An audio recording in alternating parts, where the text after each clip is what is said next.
Gilmore. They call him the boat, as well as we got Renee Young sitting in with us here today, guys. We're just chopping it up, coming off a huge weekend, 2 days, man, 2 days of WrestleMania. Too big for just one night.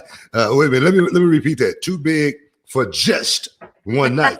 Gotta hit it, man. To make sure I get that plug in there. But isn't that crazy? I mean, we've been saying that for some time. Too big for just one night. And maybe we were a little bit like, all right, it's too big for one night. What's it going to be?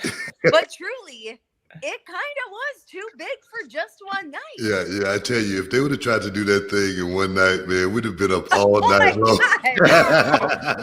Well, technically, WrestleMania last year went in past midnight, so it was too big for one night last time. It was kind of nice to have a little bit of a break in between, get a rest, cook some food in between, and then get set for the second night of it all. I enjoyed it. You know what? Thing is, the first night. What you like best, the first night or the second night? Ooh, that's a tough call. I mean, I think I have to go with the first night. Yeah. Because obviously the Boneyard match, I mean, that stole the show. People absolutely loved it. I loved that. No one knew what to expect from it, if it was going to be good. Shut that dog up. Shut that dog up. Every time I'm talking to you, my dog starts barking. Every time I'm switching rooms, going to the backyard. But also, here's another match that I think stole the show was Sami Zayn and Daniel Bryan for the Intercontinental title. It was unbelievable.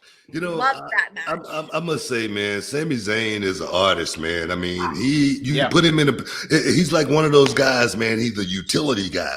You put him in this position, he'll make it work. You put him in this position, he'll make it work. It don't matter what position you put Sami Zayn in, he's going to rise to the occasion. And that's the mark of a great worker, a guy that's going to be around this business for a long time. Bradley, what you think about Sami Zayn?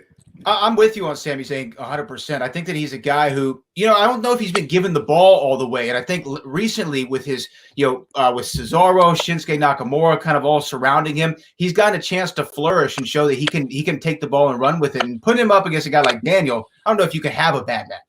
Well, it's also like you look at what Brian and what Sammy's been able to do, but like you said, I mean, the work that Sami Zayn has been doing, even just being the manager for Shinsuke and working with Cesaro, was like he flourished in that role, and I think that really put a spotlight on just how good he is in certain situations you put him in. Then you're in an empty arena match with Daniel Bryan, and it was honestly like two artists on a blank canvas, and you could tell that they were just thriving in that environment of being able to see what they could do and what kind of a story they could pull off with an empty arena. And you could tell that they were enjoying themselves.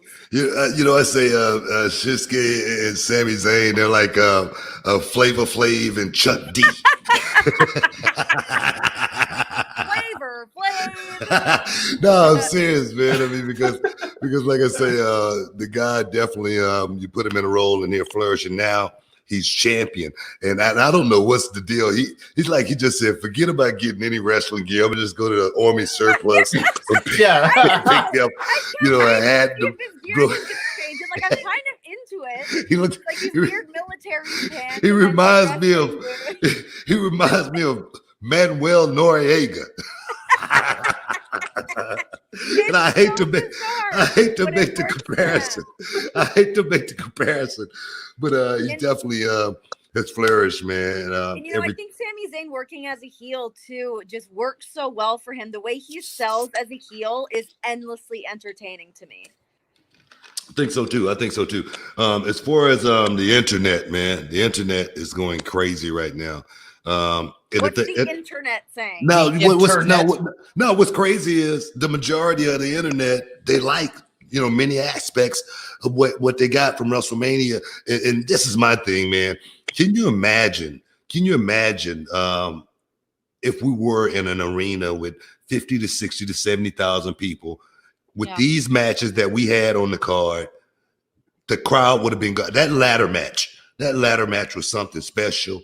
And when you put three guys in there that just got to go out and create due to circumstances, my partner can't make it, your partner, hey, let's just do this here and make it for this. And let's just go out and give the crowd something that they would have relished if it was a crowd there. But I say, man, big ups to each and every one of those guys that went out there and pulled that ladder match off, because this is the thing right here. Not having a crowd is one thing, but still putting your body through the same pain, that's something totally different. You ain't got that adrenaline rush, you know what I mean? That euphoric feeling because you hear the crowd, go crazy at a certain point.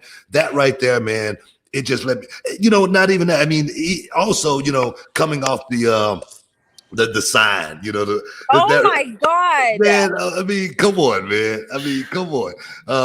Owens, man. Owens went out there and rocked it, and that's my thing. This WrestleMania may have been different than any other WrestleMania, but I think people are gonna remember it and say, man, I really appreciate WrestleMania still going on, still staying consecutive, and not breaking the streak.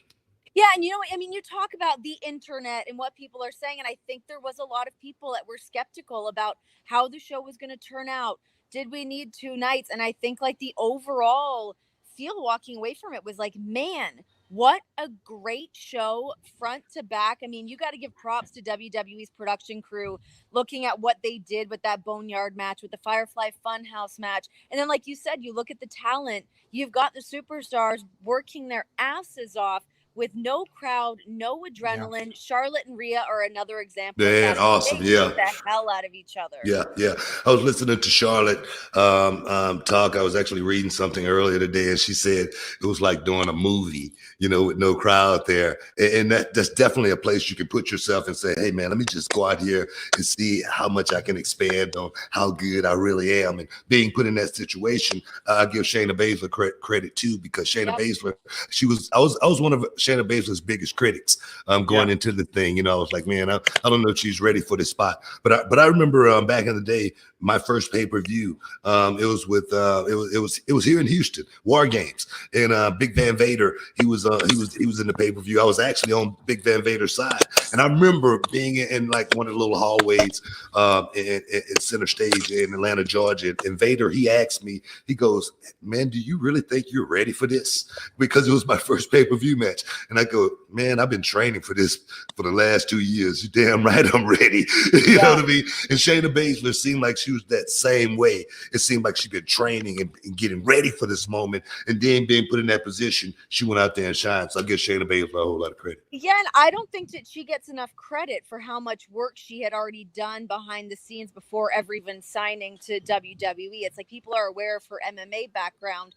But, I think Ember Moon was talking about it with us at Backstage before about Shayna had worked in the independent scene for a little bit and had got in her reps and busted her ass in every aspect that she possibly could. So I don't think she would be the kind of person that would take a WrestleMania matchup for a championship lightly. I mean, she was raring to go. I've been listening to people talk. I saw AEW. They shut down operations, right? Yeah. As far as going forward. And I was wondering, as far as WWE, I don't think they're going to shut down the operation or anything, but what do you think about this cinematic, this Hollywood way of working, man? Like with the Boneyard match, like with the Bray Wyatt Firefly Funhouse match. I can see so many more of these kind of matches the way we're doing TV right now until we get back on track. What do you think about that? The way that it worked out, it was like, it could have been super cheesy. It could have been not good. But both matches, you watch a Boneyard match and just the different camera angles that were done, the music that was used, that undertone of like that pulse that was going through, that was not overbearing. I mean, you could kind of see some fresh eyes. I don't know who shot that. I don't really know who was behind the creative of that, but I think it definitely made a lot of people like, you could see a lot of people being like, man, I want to see cinematic style wrestling matches. And then to see the way that the Firefly Funhouse came together. And I wasn't sure if it was going to be, sort of a riff on what we saw the night before with the Boneyard match, but it was completely different. I mean, I think people really get to let their creative juices flow during this and make something special happen. What got me was Mick Foley's post, What are you he goes, Mr. McMahon, may I please be in the next year's WrestleMania Boneyard match? Well, I did see And he a just lot of kept people. running it on. It was just on a loop. He just kept saying it. How much over did we and over. need a match like that from Undertaker, though? I mean, we've seen Undertaker in, maybe some less favorable situations. I mean, ever since the streak was broken at WrestleMania and kind of wondering what was next, what was going to happen, then to see him come out in like the American Badass style of Undertaker, and he just shone so much in that matchup. It was like it didn't look like he missed a beat. He was back. Yeah, AJ Styles, man. Give it up for AJ Styles, man, because 100%. I tell you, AJ went out and pulled off a great one. And the part I like was when they were calling each other by their real names. Come on, Alan. Alan. Well, it was so funny. I did enjoy that. I was like, The hand sticking out at the very end was my favorite thing. I loved that. no. Do you think though it could open up? Because I saw a lot of people online talking about more boneyard style matches going forward. Could this be the way that we finally get that Undertaker Sting dream match? Could we see it in the boneyard? Is that the way we finally get it? Wow. You know what? Possibly. I never thought about that. Renee, what you think about that?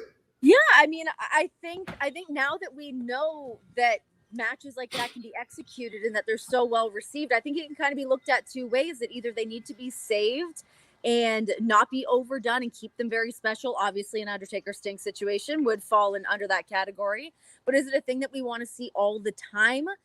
I don't know. I think it's something that maybe needs to be kept a little bit more special and reserved for these occasions. But if it's a thing that ends up happening at WrestleMania is to keep the lore of the Undertaker existing at WrestleMania, as I think that it should. Yeah, I'm all for it. People always, wonder, man, are they going to ever see that match, Sting against the Undertaker? And this would be a way to actually go out there and do it, because I don't think the Undertaker took one bump. No. That's the beauty. That's the beauty of being able to go out there and create magic. And I tell you, this is where I thought WWE was really going to shine and really bring out the machine and the magic.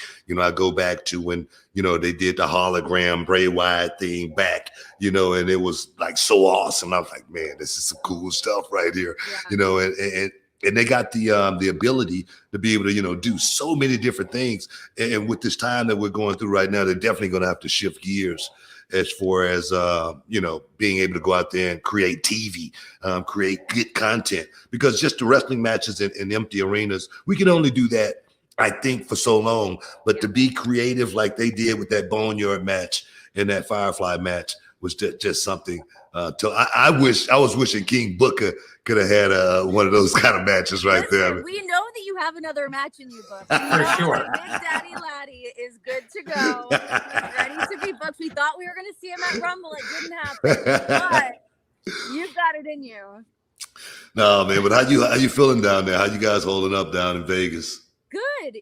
I mean, we've just been staying at home and kind of doing our own thing. And like I said, I mean, it was nice to just be at home and watch WrestleMania as a fan. It was cool to watch it from that aspect. I mean, I've not done that in the past 7 years. So to just be able to sit here and observe and enjoy WWE for what it is, with being a bit removed from it's been awesome. But yeah, I mean, other than that, just trying to stay healthy and stay safe and social distancing, baby. It's crazy, man. It's crazy, but I agree with you. This is the first WrestleMania that I've missed in quite some time, and it definitely was a lot less taxing on the body. Yeah, right? But I'm gonna tell you right now, man, I missed that WrestleCon money, man. That money was gonna be good, man. I missed that con money, man. A lot of people are missing that money. Yeah. I'm serious, but I know you probably got a lot of things to do. And tomorrow night, WWE Backstage, we're gonna be running down the whole thing, man. We're down with WrestleMania. So guys, tune in. Don't miss out. Don't get shut out. You're going to see your host, Renee Young, and your co-host, Booker T, doing it like it's supposed to be done. Making all them suckers bow down. Making them say, Daddy, we don't want none. No more. Caviar dreams, of course. And a lot of people gave y'all's props for actually dressing up, even via Skype. That's the way we do it. Mark Henry was looking like a bum. That sexual chocolate shit. And then Hey, we got man. Kristen with his turtleneck. Hey, girl. I'll see you tomorrow. I know you got some good cooking to do tonight, but I'll see you tomorrow. Right, I do. Have 5-layer dip for everybody. Bye, guys. Take care, Renee. Yeah.